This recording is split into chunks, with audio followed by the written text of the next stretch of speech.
Resolução do segundo teste, integrado na avaliação contínua da Unidade Curricular de Mecânica.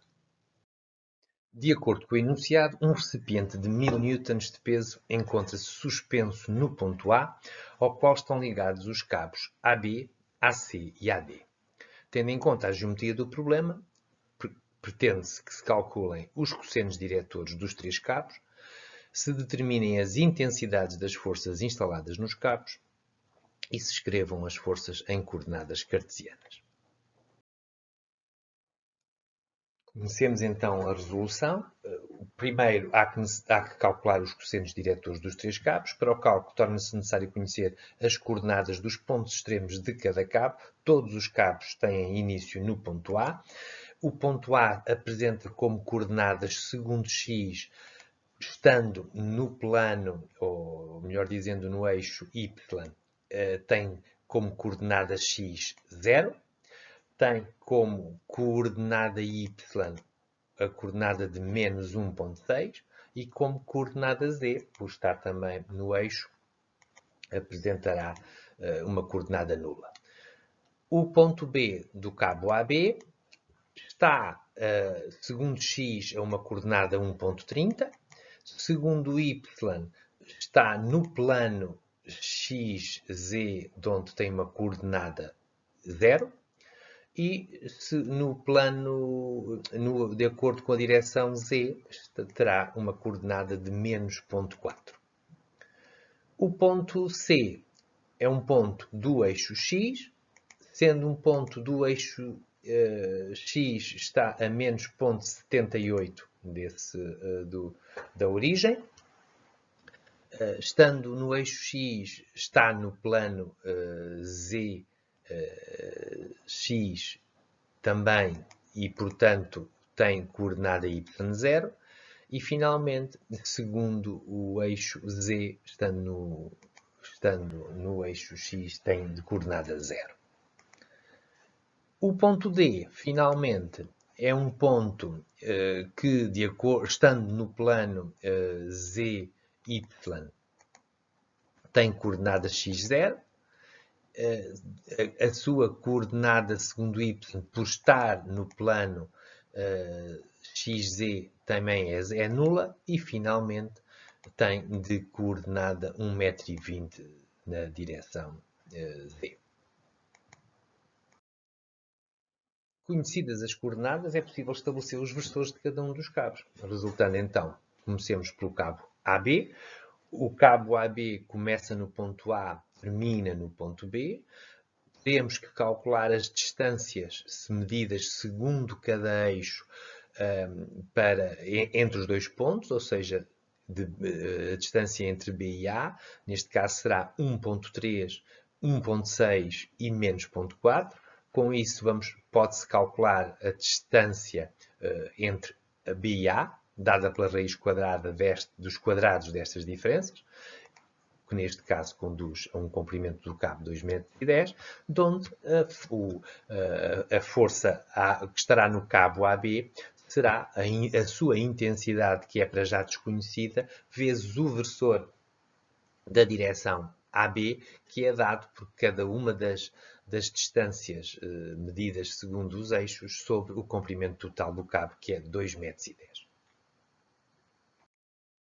Passando ao cabo AC, procedendo da mesma maneira, é um cabo que tem origem no ponto A e termina no ponto C. As diferenças medidas segundo cada eixo serão, neste caso, de menos 0,78, 1,6 e 0. Calculando a distância real entre os pontos A e C, conclui-se que ela é de 1,78, pelo que, digamos, a força que estiver instalada no cabo AC, que para já é desconhecida a sua intensidade, terá como orientação o versor desta direção, que será cada uma daquelas direções divididas, cada uma daquelas distâncias divididas por 1,78. Finalmente, o cabo AD, que está entre o ponto A e o ponto D, tem de diferenças segundo x0, segundo y 1,6 e segundo z 1,2. Calculando o comprimento do cabo, conclui-se que ele tem um comprimento de 2, de onde a sua força que lá estiver instalada será a intensidade que ainda é desconhecida, vezes cada uma destas distâncias parcelares segundo cada eixo dividido pelo comprimento real do cabo, que é 2. A primeira linha, então, pede-nos os cossenos diretores dos cabos, e os cossenos diretores coincidem precisamente com as componentes x, y e z dos versores que acabamos de determinar, pelo que é possível escrever que o cabo, os cossenos diretores do cabo AB serão 1.3 sobre 2.1, 1.6 sobre 2.1 e menos 0.4 sobre 2.1. Os cossenos diretores do cabo AC serão menos 0.78 sobre 1.78, 1.6 sobre 1.78 e 0. E, finalmente, os cossenos diretores do cabo AD serão 0, 1.6 sobre 2 e 1.2 sobre 2. Faz-se notar que o quadrado das somas destes valores dão 1, o que comprova que se correspondem aos cossenos diretores. Quanto à intensidade das forças no cabo, que era a segunda linha pedida, as intensidades podem ser obtidas através do estabelecimento das equações de equilíbrio segundo as três direções. Assim, se fizermos o somatório de forças segundo x, ou seja, fizermos a soma das componentes de todas as forças segundo x, resulta que temos FAB vezes 1.3 sobre 2.1 menos FAC vezes 0.78 sobre 1.78 igual a 0. Podemos fazer o mesmo da mesma forma com a direção z, em que também só envolvemos novamente duas das variáveis, dois dos cabos, é o menos FAB sobre 0.4 sobre 2.1 mais o FAD vezes 1.2 sobre 2, igual a 0. E finalmente, na direção z, y, onde temos todas as forças envolvidas e que elas terão que suportar o peso do corpo A, que são de 1000 newtons. E, portanto, resulta esta equação. Da primeira equação, podemos escrever a relação entre FAC e FAB e, se desenvolver rapidamente, se conclui que FAC é igual a FAB vezes o produto daqueles dois quocientes. E podemos proceder da mesma maneira em relação a FZ. E, portanto, e assim determinar FAD em função de FAB.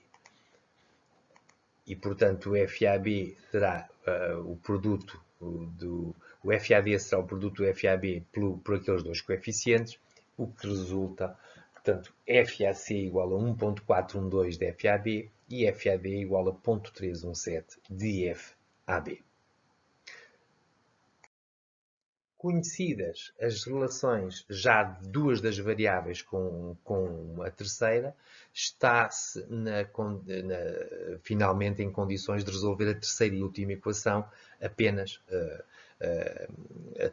que já só depende de uma das variáveis e, portanto, é possível escrever ou substituir o FAC e o FAD pela relação que acabamos de obter em função de FAB, o que resulta nesta equação e a sua resolução em ordem FAB conduz a que FAB é igual a 437,7 newtons, o que, substituindo agora este valor nas duas expressões que tínhamos acabado de obter, que é a de 1.412 vezes FAB para o caso da força FAC e de 0.317 FAB para o caso da força AD, resulta então que a força FAC será 1.412 vezes 437,7, ou seja, 618 newtons, e a força FAD será de 0.317 vezes 437, ou seja, de 138,7 newtons. E estas são as três forças pretendidas. Finalmente, pedia-se que a escrita das forças em coordenadas cartesianas e, portanto, no fim, isto resume-se tão simplesmente a voltar às primeiras três equações estabelecidas para as forças e agora que são conhecidas as intensidades, multiplicar as intensidades pelos respectivos cursores, de onde resulta para a força FAB será 437,7 vezes o respectivo versor, o que, multiplicando cada um deles por 437,7, resulta uma força de 270,9 EX, mais 333,5 EY, menos 83,3 EZ.